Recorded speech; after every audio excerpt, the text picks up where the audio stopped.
নমস্কাৰ ৰাইজ। আজি কিছুদিন পূৰ্বে আমাৰ সকলোৰে হিয়াৰ আমঠু আমাৰ মৰমৰ জুবিন দা। তেওঁ সকলোকে আকস্মিকভাৱে দুৰ্ভাগ্যজনকভাৱে আমাক এৰি থৈ গুচি গৈছে। এতিয়া কথাটো হ'ল,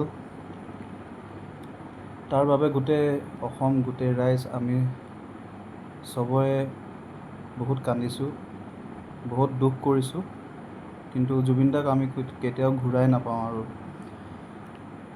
আৰু আজি জুবিন দাৰ বাবে আমি #জাষ্টিচ ফৰ জুবিন আৰু জুবিন দাক ন্যায় দিয়ক, এই কথাখিনি আমি যে জুবিন দাৰ নিচিনা এজন মহান শিল্পী, মহান ব্যক্তিৰ বাবে যে আমি যে জাষ্টিচ বিচাৰিবলগীয়া হৈছে, এইটো মই ভাবোঁ আমাৰ সকলোৰে বাবে অতি লজ্জাজনক কথা, বহুত বেয়া কথা আচলতে। কাৰণ জুবিন দাৰ নিচিনা এজন মহান ব্যক্তি, মহান শিল্পী দ্বিতীয়জন কোনো জন্ম নহয় এই পৃথিৱীত।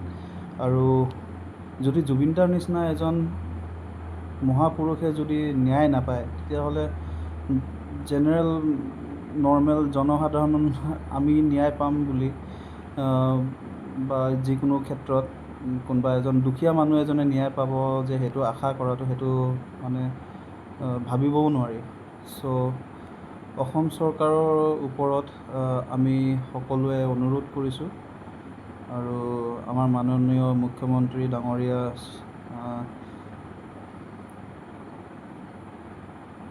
তেওঁক আমি আচলতে মোৰ ওচৰত এতিয়া মোৰ ভাষা নোপোৱা হৈ গৈছে কথাখিনি ক'বলৈ, কিন্তু অনুৰোধ কৰিছোঁ যে আমাৰ সকলোৰে মৰমৰ মামা হেমন্ত মামা, আশা কৰিছোঁ আপুনি খুব সোনকালে তদন্ত কৰি পেলাই জুবিন দাৰ উচিত ন্যায় পায় আৰু আমাৰ অসমৰ ৰাইজৰ বাবে এটা আপুনি এক্সাম্পল ছেট কৰে আৰু খুব ভালদৰে তদন্ত কৰি পেলাই যোনখিনি দোষী তেওঁলোকে শাস্তি পায়, সেইটোৱে আপোনাৰ ওচৰত কামনা কৰিছোঁ।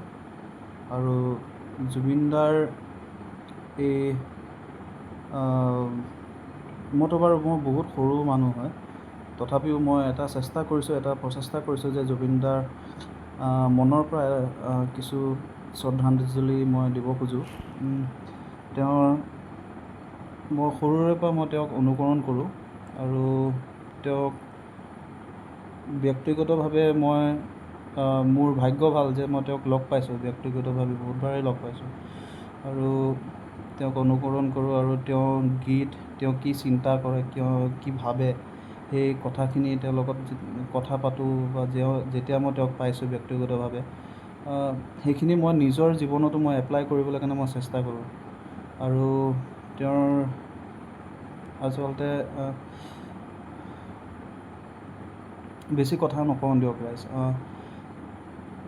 তেওঁৰ কাৰণে মায়াবিনী গীতটি মই শ্ৰদ্ধাঞ্জলি হিচাপে মই গাব খুজিছোঁ। কিবা ভুল ভ্ৰান্তি হ'লে মোক ক্ষমা কৰিব। আৰু জুবিন দা, তুমি য'তে আছা, বহুত কষ্ট কৰিলা অসমৰ বাবে, অসমৰ ৰাইজৰ বাবে, বহুতখিনি কাম কৰি থৈ গৈছা,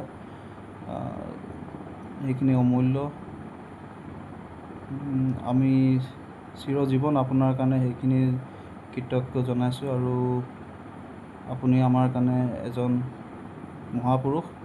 মই ভাবোঁ যে শ্ৰীমন্ত শংকৰদেৱ, কলাগুৰু বিষ্ণু ৰাভা আৰু জুবিন গাৰ্গ, এই তিনিজন মহাপুৰুষ আমাৰ অসমত জন্ম হৈছে, যিয়ে এটা যুগ পৰিৱৰ্তন কৰিছে। আৰু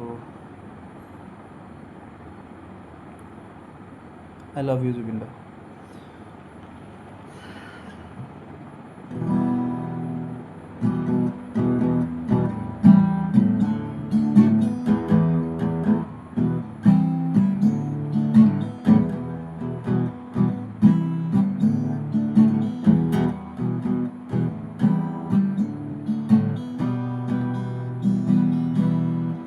মায়াবিনী ৰাতেৰ বুকুৰ দেখা পালো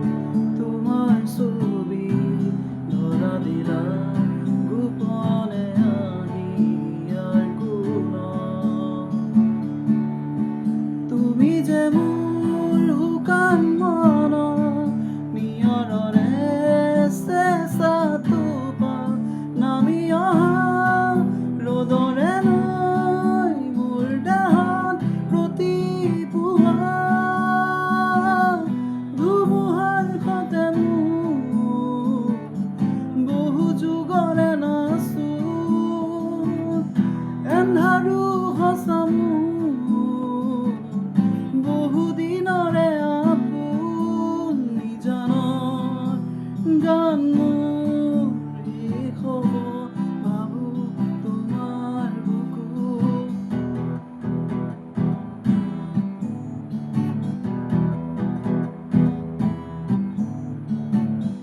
প্ৰতি শৰতৰ প্ৰভাতী ফুলে ক'ব তোমাকেই মোৰ কথা প্ৰতি মেঘালীৰ নিশা জোনে ক'ব তোমাকেই মোৰ ব্যথা ধুমুহাৰ সতে মোৰ বহু যুগৰে নাচো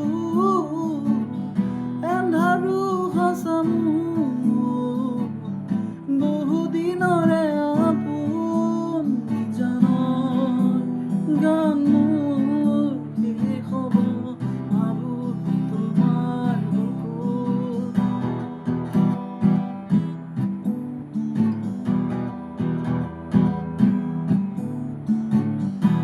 চকুলে তোমাৰ চালে সপোনা তৰি দি নামে চুব খুজিলেই মোৰ দুহাতে দি থকা তৰি সপোন আহে ধুমুহাৰ সতে মোৰ বহু যুগৰে নাচো এন্ধাৰো সঁচা মোৰ